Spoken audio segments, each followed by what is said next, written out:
Ruselli Northern supports upstate New York construction with over 400 employees, 250 trucks, 9 ready-mix plants, 4 blacktop plants, and 40 aggregate mines. But their most important number is your bottom line. Contact them today to see why Ruselli Northern has been the choice for contractors and project managers across upstate New York since 1929.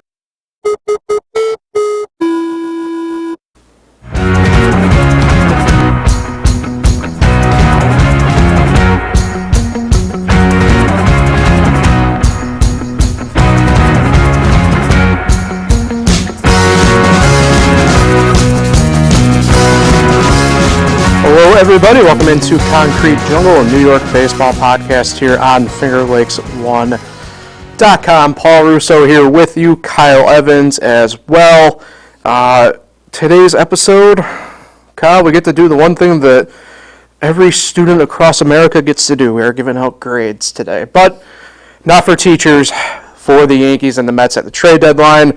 Go over a little bit of some expectations too, maybe the rest of the year for both these teams, and take a look at the weekend ahead for them as well.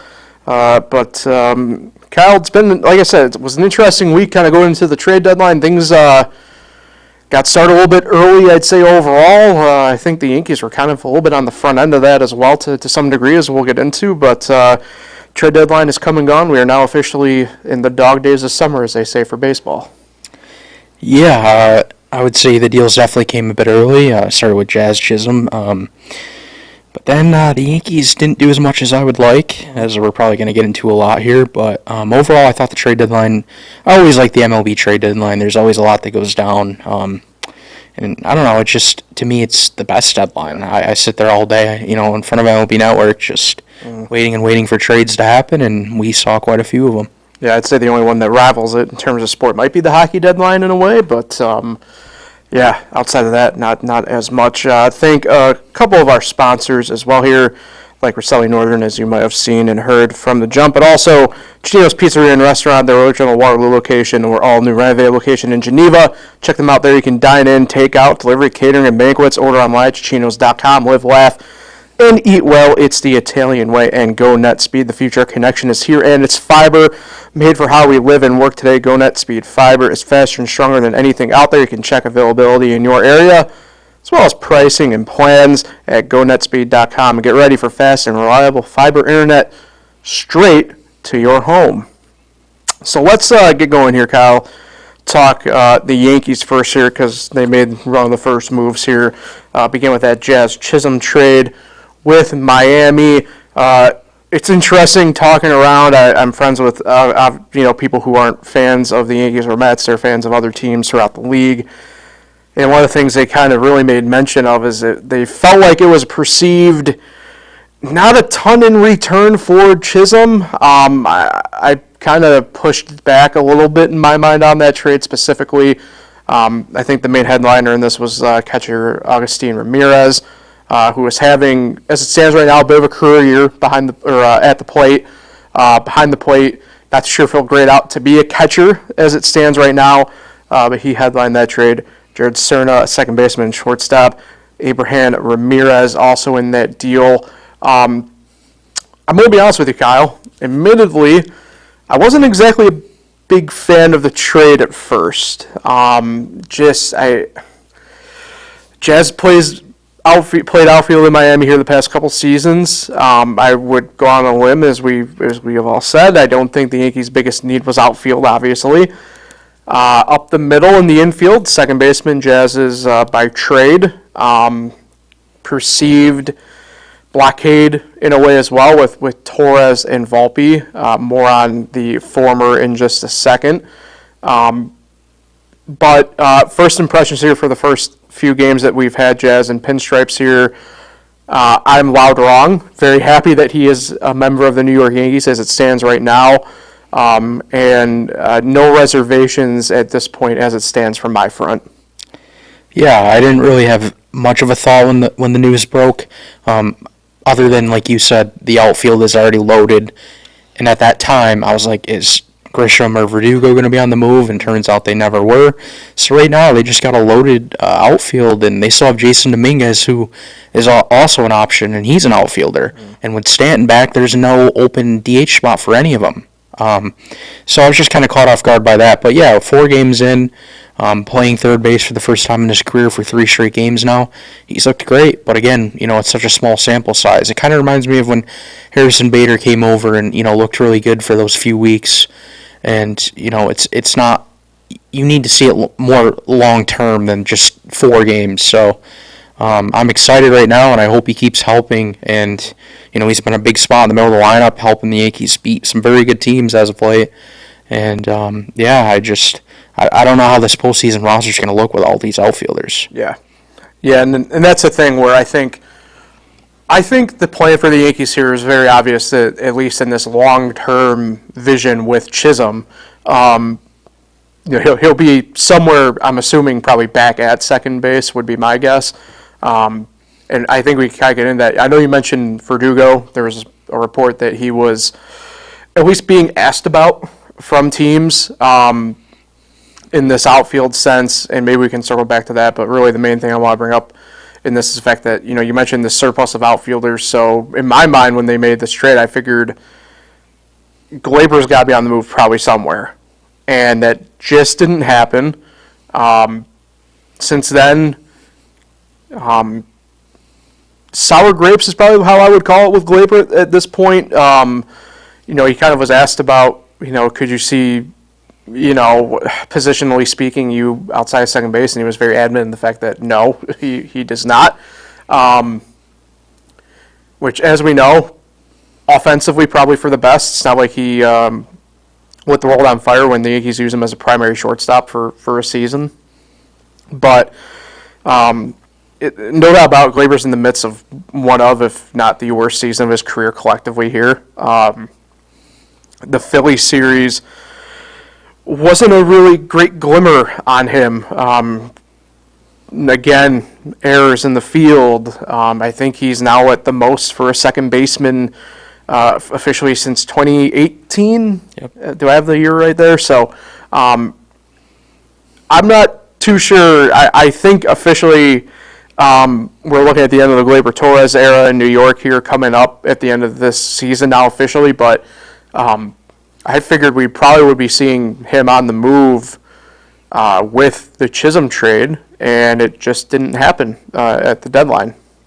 Yeah, that was definitely one of the things I was watching, and yeah, I mean, since his benching, he has been hitting over 300, but it's a quiet 300. He's not, he's not driving in many runs. He's not hitting home runs. They're kind of just singles and just odd timing, and it's not really being impactful. And in the field, you're always holding your breath every time the ball's hit to him. And even when they're trying to turn 2, he's constantly bobbling the ball and not finishing off double plays that need to be double plays. Yeah. And it's really frustrating because if he is a second baseman, like he keeps saying to the media, then how about you play it a little better? Right. You've been in this league, 6-7 years now? Yeah. And, I mean, nothing looks like it's improved in the field. You go back to the position you want to be at, and you still can't play it well enough. And to me, he's just so lackadaisical. The way he catches pop-ups, I hear a lot of people say, especially from John Boy Media, Gleyber doesn't look like he's having fun playing the game. He's not smiling. He's not, energized. He's so, tight. Yeah. And I think he needs to play more loose and just clear his mind. And I think it's a mental thing with him. I really do. I think he lets so much outside noise impact his game. Or when he's not hitting, he lets it impact him in the field. We know he has talent. That's why the Yankees traded for him years ago. Mm-hmm. So, yeah, it's just frustrating, but I do think it's the end for him here in pinstripes. Yeah, it's just one of those things, too. You do the number crunch on it. Chisholm under control for another 2 years, and as we know, Torres, free agent at the end of the year. You mentioned the double play thing. I go back to happened yesterday, too. Tuesday night's game. Yeah. And I know a lot of people got on Holmes, and maybe justifiably so, but, you're not in that position if Gleyber doesn't mess up the transfer there. But Mark Leiter Jr. got charged with a run yesterday because he played the ball to the side, mm-hmm. and Nick Castellanos had an RBI single. Yeah. He doesn't get in front of the ball. I mean, you're taught that in Little League. Mm-hmm. So, I don't know. I know fans, everyone hated Joey Gallo and Aaron Hicks. I think everyone's at Gleyber Torres now. Yeah. Yeah, speaking of Mark Leiter, let's go there next. So, righty reliever Mark Leiter acquired from the Cubs for a couple 20 through 30 ranked pipeline prospects, and shortstop Ben Cowles and right-hand pitcher Jack Neely. Leiter has already been used a couple times here, as we know, for the Yankees. Tuesday especially, the day of the deadline when he was acquired, came in and had a pretty big 10th inning for the Yankees. Then came in yesterday as well and pitched pretty good. So it's interesting because there was a lot of back and forth on this acquisition online. And look, I understand. I meet in the middle of this analytics thing. I think the perfect combo out there is, or old school, whatever you want to call it, baseball, meeting the numbers somewhere in between. Leiter's ERA to me, you have to take with a grain of salt. I think his numbers, as we know with the swing and miss stuff, is the numbers you need to be looking at with him. And through this very small sample size, it's being proved to be true so far in the grand scheme for the Yankees. There's a lot of connections with the past with the Yankees and him and just in baseball in general. But I thought it was a pretty good pickup for the bullpen. We've talked about on here as of late, what can the Yankees get out of this bullpen as it stands right now? We had a lot of question marks about this bullpen the past month, and I think Leiter answers at the very least a couple of them in these late inning leverage type situations, especially in the 7th and 8th inning. Who knows if we see a little bit kind of like last year, maybe he does get some some save opportunities only for the fact of using different guys in different leverage situations. But for what was given up for him, it's a slam dunk trade in my mind. Yeah, I was a little caught off guard when the news broke just because I knew there was more popular names out there, I guess I would say. But with what they gave up, this is considered, I guess, the cheaper move. And it could be a really solid move. It could turn out to be better than one of these bigger name players. And we see it a lot with the Yankees. We see guys struggle in other markets, and then they come, especially bullpen pieces we've seen with the Yankees lately, like Ian Hamilton, to name one.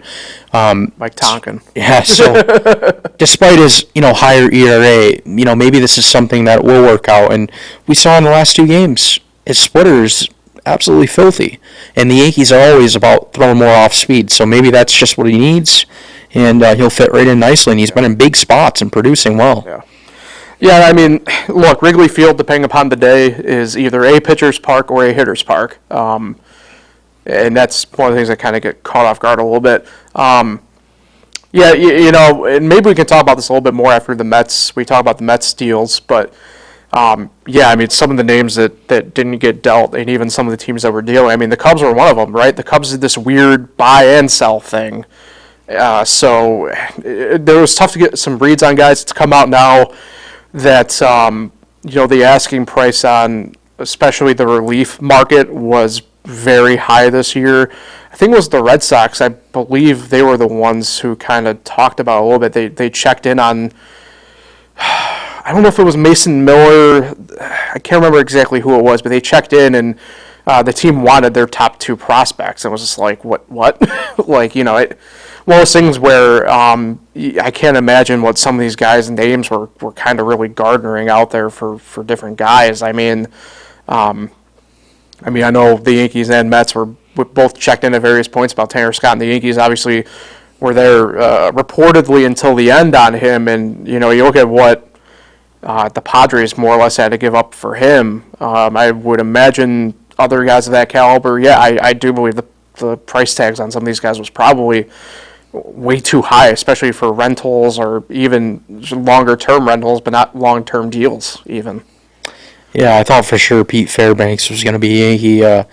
Last Saturday, news kind of broke. There was kind of rumors swirling that, something might be getting close, and then it never happened, and then they never traded him at all. That's the thing. With some of the players that didn't get traded, you can't get mad at Cashman, because if another team didn't get him, then clearly the asking price was ridiculous. Yeah. Another guy that was under the radar that nobody really talked about that has control and has actually been solid that I would have liked was Kyle Finnegan. Love it. From Washington. Yep. That would have been a nice piece, but I'm sure with his under control, his price was too high. Yeah. And then he never got dealt. He's the late bloomer too, right? I think he's 32 years old, made his first All-Star game this year. Good numbers. Proud member of the Lollygaggers fantasy team that I operate. So, I don't want to get completely off topic here, but some of these guys too completely tanked their own value, and teams also tanked value and stuff like that. So, Yankees also, I include this in here because it did solve a little bit of an issue. But Caleb Ferguson sent to Houston for Kelly Austin, right-handed minor leaguer, and some international pool money. Yeah, we've talked a ton about here, right? Obviously, there's a ton of lefties now for the Yankees in the bullpen, whether it be at the big league level and then trickling down to Scranton. But frees up a spot. He was DFA'd. Now kind of finds himself, obviously, with the team that the Yankees might be facing in October, but probably a deal that more or less had to be done from the Yankees standpoint of things, just to free up a roster spot and probably relieve a little bit of that blockade with lefty arms in the pen. Yeah, he had the highest ERA in the bullpen, 5.68, and Boone finally realized after the beginning of the year that I should stop using him in high leverage spots. So really, he was only coming in blowouts. Yeah. So I mean, why keep him? So yeah, good move by them. I was excited when I saw it. And then the final deal that the Yankees were able to swing involved right-handed reliever Enyel De Los Santos from San Diego. Also, Thomas Balboni Jr., right-handed arm, came over from the Padres for outfielder Brandon Lockridge. Not a fan of this one, admittedly. I think it might be more to do with his past track record than anything else, really. This is a guy who, and you can go ahead and check it out, I put it on Twitter. I've called in the past and even called him at the trade deadline. He's the human white flag. Not a fan overall of his stuff, dating back to his days in Cleveland and then Pittsburgh last year. When he's great, but he reminds me a lot of like Hector Neris in a way, where it's like, when the wheels come off, they are off. I guess I kind of get it from the Yankees standpoint of things. You're just trying to get another arm there, but like at the same token, I think I might have ponied up for a little bit, maybe higher of a guy. I don't know if the Yankees were in on say like Ear Surge from Oakland now with the Royals or anything like that, but I think I would have gone for a different option than De Los Santos.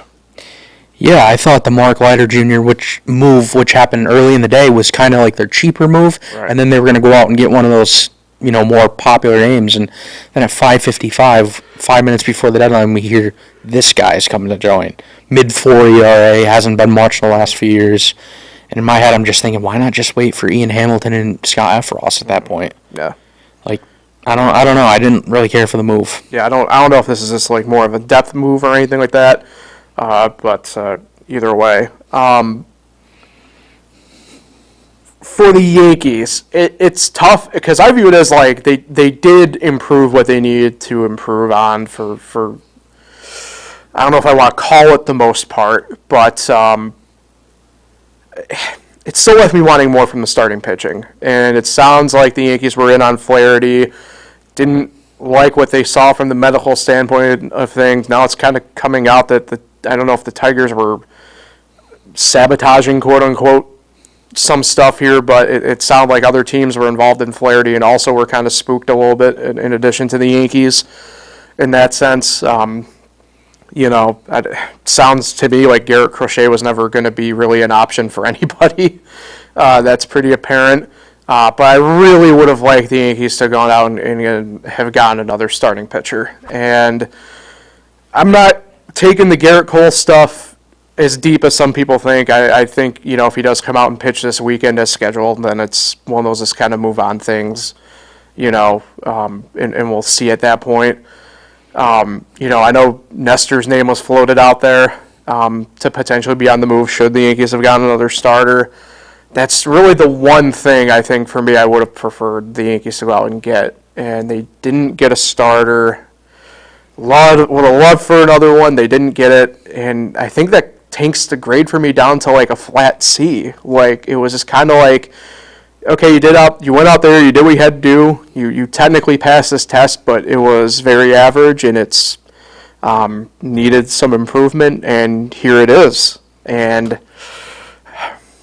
for me, just the lack of not getting a starter really left just that bad taste in my mouth. I think I could have lived no problem with getting Josh Sism. I think I would have lived no problem with getting Mark Leiter Jr. It's the fact that they just didn't get that one other piece where it's like, maybe if to do the Food Network thing, you just didn't put that garnish on there. And I needed it, and I think the team's going to need it too. And it's just on the table, and it tells me that they're probably banking a little bit on Clark Schmidt when he gets back here in about a month, but that's a long 31 days, the month of August, and I just, it's very apparent teams are willing to move starters to some degree, and I just would have preferred the Yankees have gone out and gotten one more starter.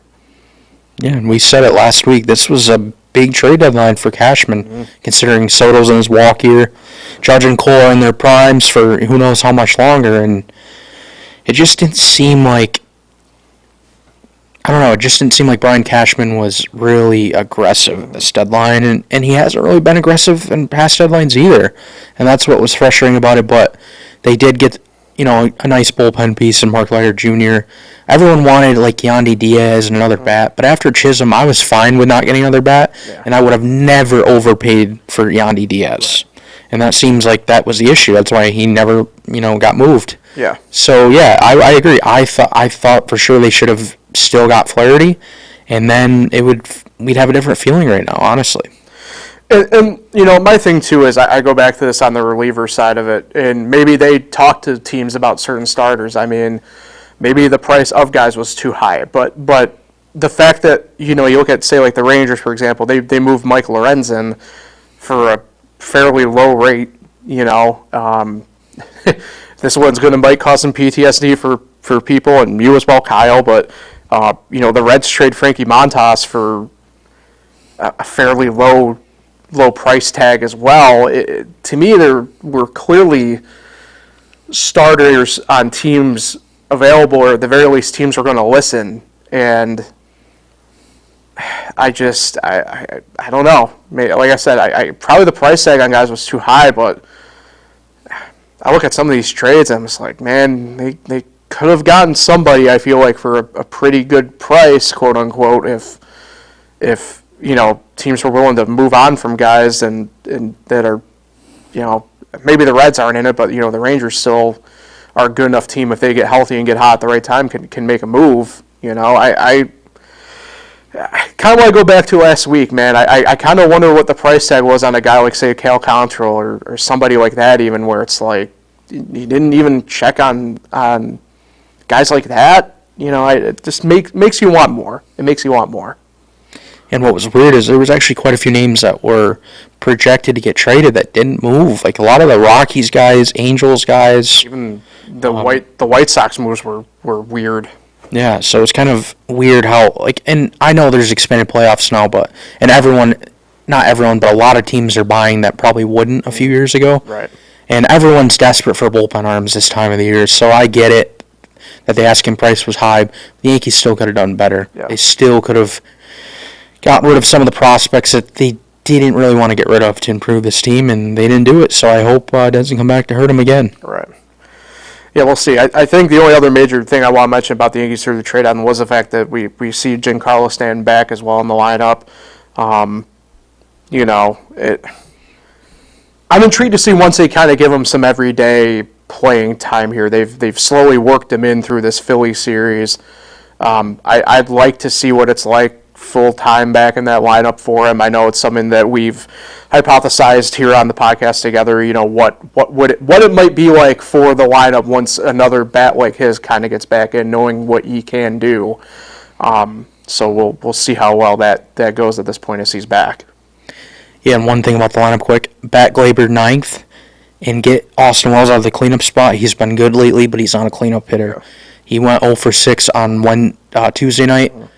Many opportunities. You can't have that. Yeah. You can move like a hot Chisholm up right now, or just somebody that's hot. Yeah. And I still think Volpe needs to go back to leadoff, even though Verdugo's looked over last week.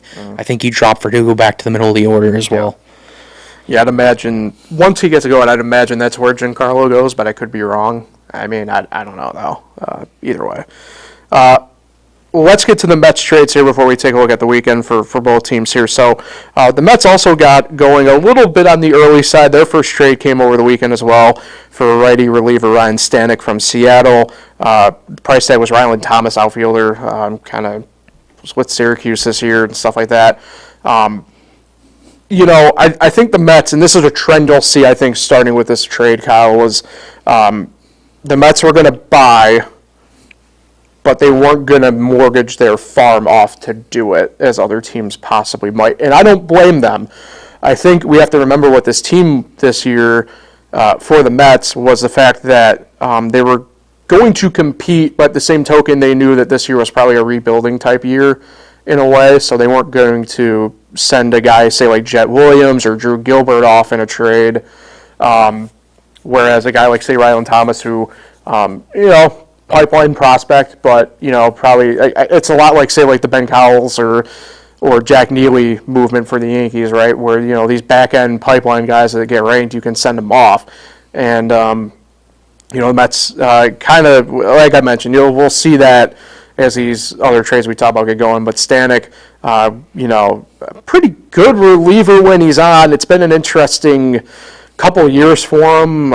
He's been trying to refigure himself out in a way, and for Seattle, they needed to free up some spots here, as we saw that they were making a couple moves, and for the Mets, another bullpen piece that they're going to hope can help carry him and be a little bit of a reclamation project, as we kind of see now this bullpen. And for the Mets in this situation, it couldn't be any worse than Jake Diekman, who they DFA'd and everything like that. So Stanek, a New York Met.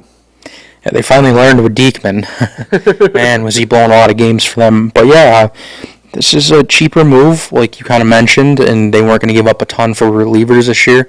And then remember, before that, they got Phil Maton, which, not high on him, but I mean, it's still an arm, and it's still better than a lot of these AAA guys that they've been shuffling up and down the last few years that have been DFA'd. Like, I feel like the Mets, I don't know, you could probably look into it, but the Mets must DFA the most players in the league. It's up there. It feels like it's up there anyway. Yeah.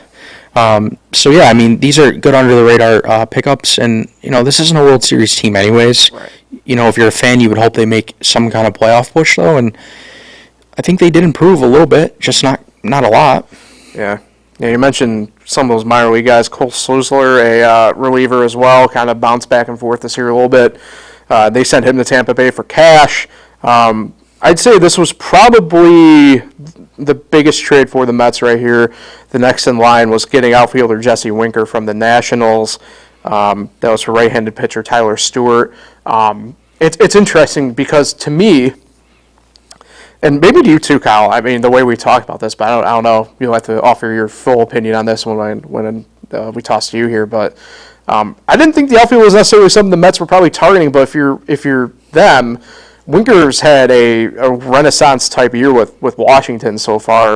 A really cheap contract, been getting on base a ton, and I think it gives you a little bit of flexibility too. He plays the outfield. He can play first base when you need him to, and obviously his bat. So the DJ Stewart experiment appeared to have ran out. They optioned him to Syracuse last week as well.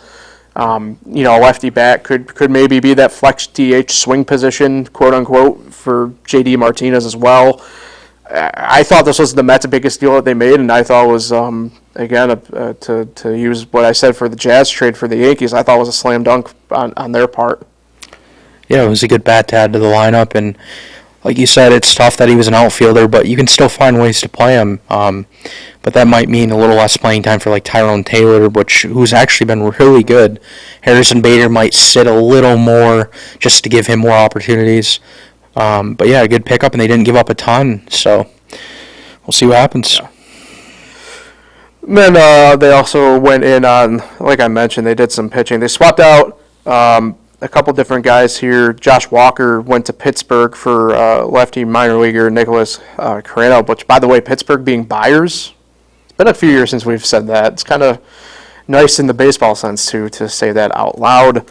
And then the other bigger trade for the Mets here was with Miami, who, again, one of these teams that they literally sold off whenever they literally could, pretty much. But right earlier, Huskar Brazaban on the way. And I think did he pitch yesterday for the Mets, or was it two? I can't. Either way, but shortstop Wilfredo Lara sent to Miami. But again, that's a guy who's kind of come on the scene within the past couple of years with Miami. Good arm. Obviously, kind of got lost in the shuffle a little bit with your Tanner Scotts and Shargo out there as well, who got sent to Seattle from Miami. But, it's a good arm for the Mets. Again, I go back to what I talked about with the Stanek move. And like I mentioned with all these moves for them, not going to give up the farm for any of these guys because of what they're doing long term here, but a quality guy to bring in, continue this, run for a wild card spot for the Mets. And who knows? Didn't mention this obviously with Stanek, but maybe this fits into their long term plan too. You bring him back again next year, be a piece of a bullpen, and be good enough to continue on and keep building what the Mets want to do here for long term.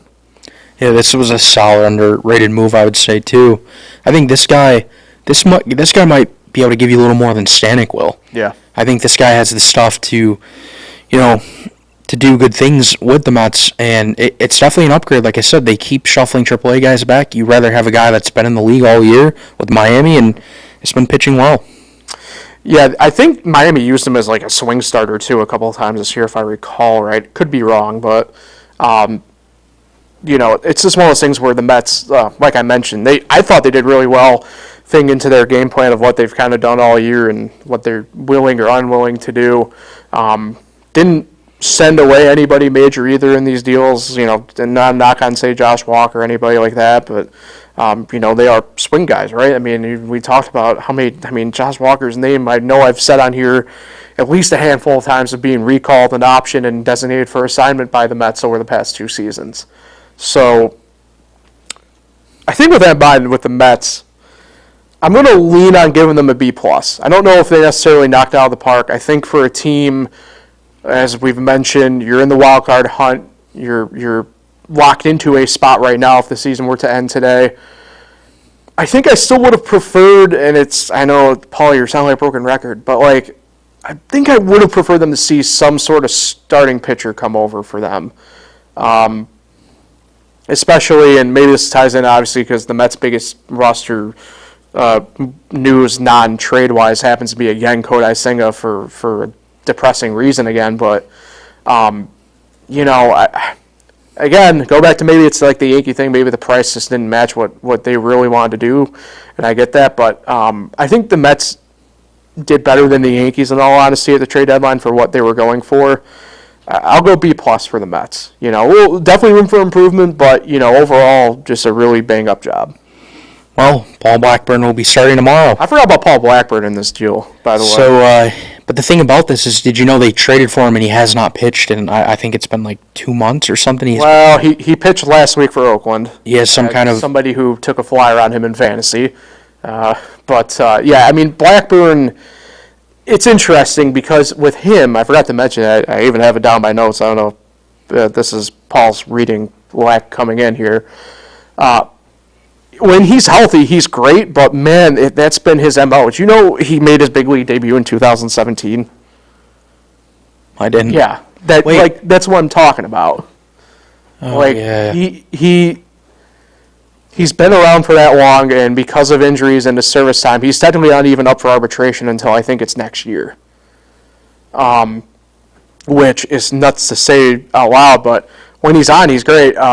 Maybe I don't think he fills Senga's shoes, obviously, but maybe that's just the spot you need. Can kind of come in, fly a little bit under the radar, but I still put that as like a B+ move only because of his health. I don't know. He only went, was it 3 1/3 or 4 1/3 in his one start last week for 2 weeks ago for Oakland at this point. His health always worries me. Because when he's on, man, healthy, he's good, but it's that health question mark for me. He went 5 and gave up 4. It was his first start since May 10th. Yeah.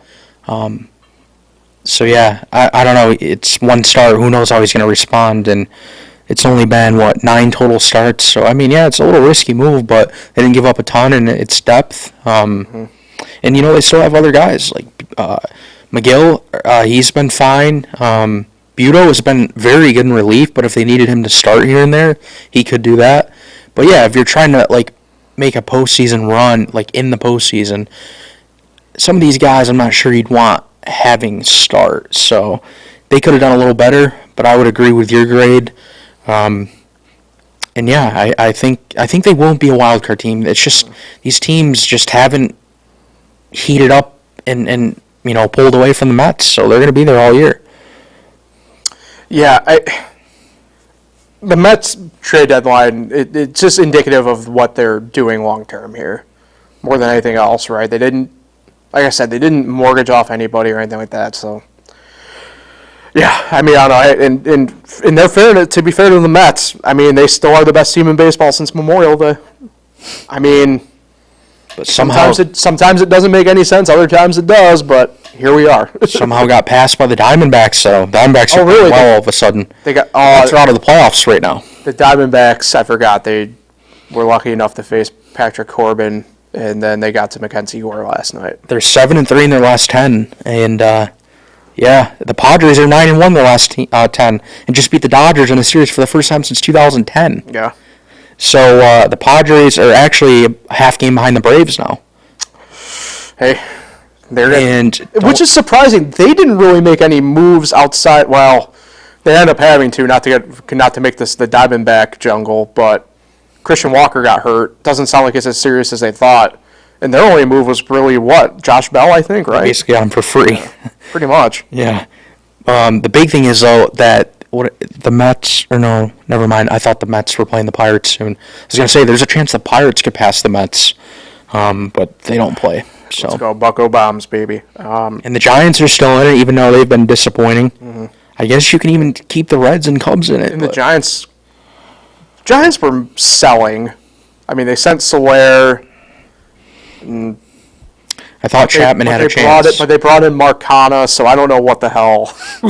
They think they're still alive, and I guess they really are. And they beat the A's 1-0 last night. Logan Webb complete game. Yeah, 5-hitter, I think, right? And the A's, did you know the A's have the best record since the All-Star break?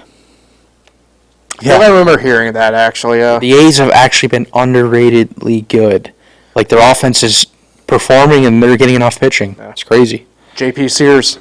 Let's talk about Kodai Senga for a second here. Calf strain going to take him down here the rest of the year, it looks like. It looked really good in that short time we had with him here in 2024 at the big league level. God, it really sucks because they were looking forward to him coming back. He looked great in rehab. He goes out and was shining in his return. And now it's been snuffed out. And I know he was emotional about it. I feel like that's the case for a lot of people involved in this process. It's just brutal knowing that this whole year for him has just been a strain on him, obviously physically, but also mentally. I can't imagine his feelings right now. And it's just an awful situation all the way around, I think. Yeah, that was such a weird injury, though, the way he, kind of hopped off the mound, and then just you could see him, he pulled something. And, he had, I think, 10 strikeouts through 5, maybe only 1 or 2 runs allowed. Yeah. And I think he was facing, the Braves. So everything was looking so well, and then just one little, thing happened. It was such a weird thing, though. Yeah. You pitchers are weird at the end of the day. I say you pitchers because I never was one. I still really don't even know how he hurt himself. It was so, nonchalant, and then all of a sudden he's grabbing himself. I'm like, whoa. Yeah, I mean, the human body, just one of those things. I got nothing for it. I mean, the one that always sticks out to me was Russell Ortiz back in the day with Toronto. He threw a pitch, looked fine, but he knew something was up, and he ended up blowing out his elbow, and that was it for his career. I mean, he was retiring at the end of the year no matter what type thing, and hey, it's tough. It's tough. I mean, at the end of the day, you just never know. So it's funny how things work, though. Last Thursday we were saying, well, Christian Scott's hurt. That's kind of okay because Kodai Senga is coming, and then he gets hurt. So now I don't know. They're gonna have to figure it out. Right now we're back to we're hoping Paul Blackburn is elite an answer. Yeah. So for the weekends here, I'm looking ahead. The Yankees are hosting Toronto for 3. Off again on Monday. They're off today. Off on Monday, and then hosting the Angels for 3. For the Mets, they're at the Angels for the weekend. They have a stop in St. Louis on Monday to make up a rain-out game from May. and then flying back west a little ways to Colorado for 3 games. So no rest really for the Mets here. It's a pretty important stretch for them, obviously. Sure, the Angels and Rockies, we know what their deal is, and that one game with St. Louis is big, but, it's a pretty big stretch of games with no days off now for them in that run, whereas at least with the Yankees got a couple days off, well, 1 day off after today and everything like that. So it's interesting. I think the Yankees do handle business here. Toronto sold at the deadline. Anaheim didn't really sell at the deadline outside of, I guess, Luis Garcia being moved. I think the Yankees, if at worst, get 4 out of 6 combined out of those series. I look at it for the Mets; it's a similar vein. I think 5 of 7 is definitely attainable for them in that 7-game run they got coming up. Remember, they actually do get 3 after the Rockies too. Yeah. They play the Mariners in Seattle, so it's a 4, 5, 6, 7, 8, 9, 10-game road trip. It's a West Coast swing for them. Yeah, and it's so weird that they got to go to St. Louis and then it might affect them a little bit. I think they'll sweep the Angels, lose the Cardinals, take 2 of 3 in Colorado, and lose 2 of 3 to Seattle. Okay. For the Yankees, I'm sorry, there has to be a sweep against Toronto. Their bullpen's a joke. They sold a lot of key pieces. I mean, they have Vladdy, but I mean, what is he going to do against the Yankees? Can't carry the load by himself. Right. So it has to be a sweep, and then after that, it's not a knock on the guy, but I just worry if Will Warren's out there again this weekend. I just don't know what to expect. Yeah. I don't know, because I'll just say it. I think they'll also sweep the Angels. I'm not even joking. I think it's back-to-back sweeps. I'd love it. So and then the Rangers will be tough. 3 sweeps in a row is what you're saying. Yep. I like that. And did you know 17 of the next 23 games are against 500 or worse opponents? We love hearing that. So they can finally maybe get something rolling here. And every time they keep winning, the freaking Orioles win. Yeah. But they had the Blue Jays. Yeah. So that must have been nice for 4. Yeah. But now guess who they got? Baltimore was a get-right series. Well, that was a get-right series for Baltimore because, I mean, they've also been struggling pretty good. Good luck, Baltimore. They get Cleveland for the next 4. Guardy wins. And the Orioles have not named a starter yet for tonight. Will that be Rodgers? Might be. Maybe. Oh. Yeah. Guardians made a little bit of a splash at the deadline, but we'll see. Alex Cobb is a gamer. We'll see if that fully comes into fruition there. So that will do it for. God, you were right. Oh. They just finally switched it on MLB.com. It's Trevor Rogers. Yeah. Yep. Perhaps I am the new Baltimore insider that we didn't know that we needed, but also deserved. Oh, and it's in Cleveland. I didn't realize that. Go Cleveland. I'm rooting for at least 3 or 4. Big Guardians fan, huh? Yeah, I'll be watching because there's very few games on tonight. Turn that on. Yeah, it's not a ton. All right, so that'll do it for Concrete Jungle then for this week. Appreciate everyone for tuning in and listening. Live version next week, 11 a.m. Thursday. 11 a.m. Thursday next week if you tune in live. Otherwise, nothing will change outside of it will be released a little bit earlier, I suppose, for everybody else. So, Kyle, have a great weekend. We'll catch you next week. Enjoy your baseball viewing experience tonight with 3 games going on. No, it's not 3. I think it's 5 maybe? 4 or 5? Yeah, I think 5. Yeah. But they're kind of spread out a little bit. Well, that's pretty good. At least it's something going on. I have too many TVs tonight. Tonight I won't even be able to fill them all up. Well, put on, I don't know. Olympic replays. You're going to laugh at this. Olympic replays. Put Olympic replays on. I get it's a joke, but I'm still going to turn it on because I have the TV. Why not? The first NFL preseason Hall of Fame game tonight at 8 o'clock. You're a sicko. I'll put that off to the side. The 2 TVs that are off to the side that I don't really... You know what? I say you're a sicko, but I guarantee you I end up watching like a series or 2 out of that. But I get it. If you have 1 TV like normal people do, I wouldn't have that on. But for me, if I have extras, why not? Is it true, not before we get out here and completely lose everybody, is it true that oh my God, I almost called them the Cubs. Is it true the Bears aren't literally playing anybody from their first team or something? Yeah, I heard that. Oh, God. So it's going to be like an absolute Yeah. You're not going to know anybody. I mean, you might know a handful, but a normal, casual fan won't know anyone. Right. Well, that's depressing. Anyway. 5 weeks from tonight, the real opener. Yes. That's coming so quick, 35 days. Mm-hmm. Do you think any of the Bills have broken their eggs yet? I don't know. I don't know if I trust some of those guys. All right, let's get out here on that note. Yeah. We're off the rails. We'll be back again next week, everybody. Have a great weekend.